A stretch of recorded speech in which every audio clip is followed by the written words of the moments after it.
diga uma coisa. Porque você já falou, né? Quero pegar um link já do que você já falou, tá? Porque você falou da história do Eu Estou Aqui, né?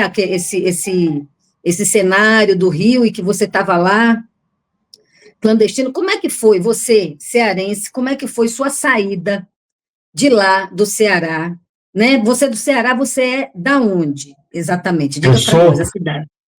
Olha, aliás, eu estou escrevendo uma autobiografia que tem o seguinte título: Do Encantado Eu Vim. Encantado é o povoado onde eu nasci, no município de Quixeramobim, terra do Antônio Conselheiro e do Fausto Nilo, que a cidade é o município de Quixeramobim, que tem o Encantado, que é um povoado.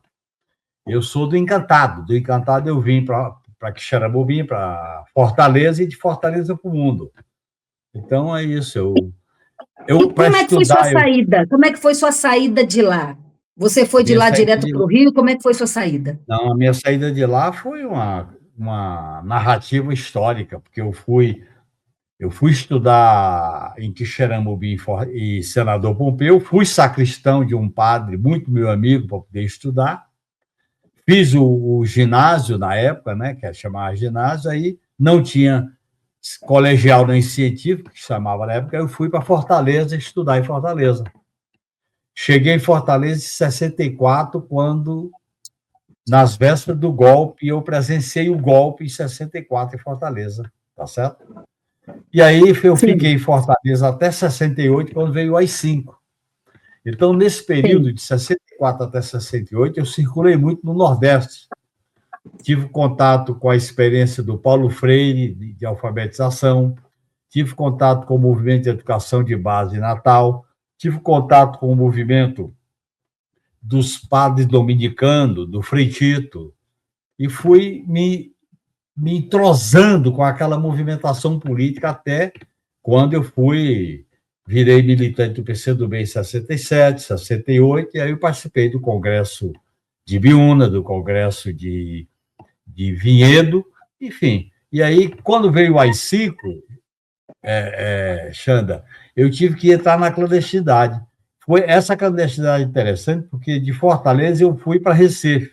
Eu fiquei um tempo em Recife. A passagem do ano de 68 para 69, eu fiquei em Recife. De Recife, eu fiquei um mês em Salvador. De Salvador é que eu vim para São Paulo, quando aí eu entrei numa clandestinidade mais rigorosa, mais pesada, foi isso. Mas quando você saiu de Fortaleza, essa passagem sua em Recife, em Salvador, você já estava militando fortemente? Claro, eu já era militante do PCdoB, já tinha participado do Congresso de Biúna, eu era perseguido com prisão preventiva decretada, e quando baixaram o AI-5, aí eu tive que sair de Fortaleza. Para sair de Fortaleza, eu entrei na clandestinidade, mudei de nome, outros documentos, e aí passei a viver clandestinamente. Aliás, quando eu saí para Recife e Salvador, já foi clandestino, com outro nome. Eu usava um outro nome, outros documentos. Eu viajava de ônibus, de trem, não dava para pegar avião, porque os aeroportos eram muito controlados. Também a gente não tinha dinheiro para viajar de avião. E, aliás, tem coisa assim que eu me lembro muito. Recife eu me lembro muito.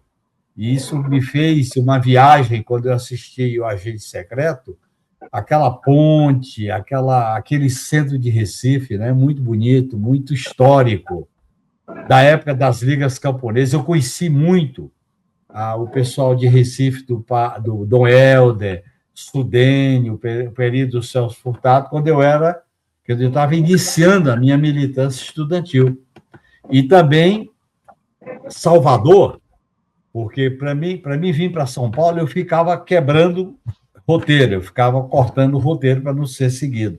Então, foi Fortaleza, Recife, Salvador. Eu parei em Salvador, fiquei um mês em Salvador, curtindo Salvador, viu, Xana? Eu fiquei um mês Lagoa de Abaeté, Carnaval, me preparando para o Carnaval em Salvador, com outro nome, com outra identidade.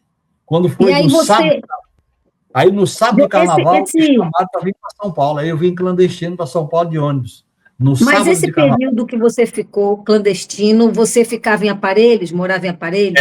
Eu morava em Aparelhos, casa de amigos, de companheiros estudantes vinculados ao PCdoB, eu ficava em Aparelho, mas eu, por exemplo, Recife, Fortaleza e Salvador, eu podia circular, porque eu não era conhecido. Então eu circulava.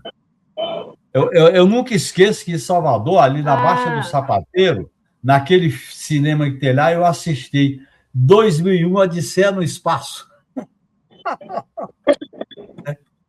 Você E aí sabe que... eu pegava o ônibus ali na Baixada do Sapateiro, que tinha um aparelho que era ali na Baixada do Sapateiro. Aí eu pegava o ônibus e ia para as praias, ficava o dia todo andando nas praias ali, até Abaeté. Aí eu ficava em Abaeté, deitado naquela época tinha a lagoa. Gente, que delícia! E a Lagoa da Baeté, nessa época, era um lugar ermo, né? Não é que nem hoje, que é Era um lugar movimentado. não era habitado, não tinha muita gente, É. era um lugar de refúgio. Então, foi uma mistura de turismo com clandestinidade. Mas no sábado de carnaval eu vim para São Paulo. São Paulo, aí eu já entrei para morar em pensão, clandestinidade, eu fiquei na diretoria da Uni, foi isso. Era muito. Você tinha medo? Você andava muito desconfiado? Como é que era isso, Olha, não, Genuíno? eu acho que é importante a gente destacar nesse nosso diálogo, a gente era filho de uma geração da poesia, da luta, da revolução, era a revolução na cultura, nas artes, revolução política, experiências como a Guerra do Vietnã, Revolução Cubana, chinesa. Então, a gente vivia um período muito rico, era um desabrochar. O mundo e o Brasil atravessavam um desabrochamento, uma espécie de liberdade. Hoje o Purão bota para fora o que há de pior. Naquela época aparecia o que havia de melhor. Era uma juventude libertária, sem medo que a sem flor desabroche, é proibido proibir. Era uma época de, vamos dizer assim, de florescimento, né? Então, a clandestinidade era dura, era difícil, era brincadeira, o risco que a gente corria, mas a gente estava embalado. Era um momento de embalo naquilo que a gente acreditava, nos sonhos da utopia, na resistência à ditadura militar, principalmente com as 5, né?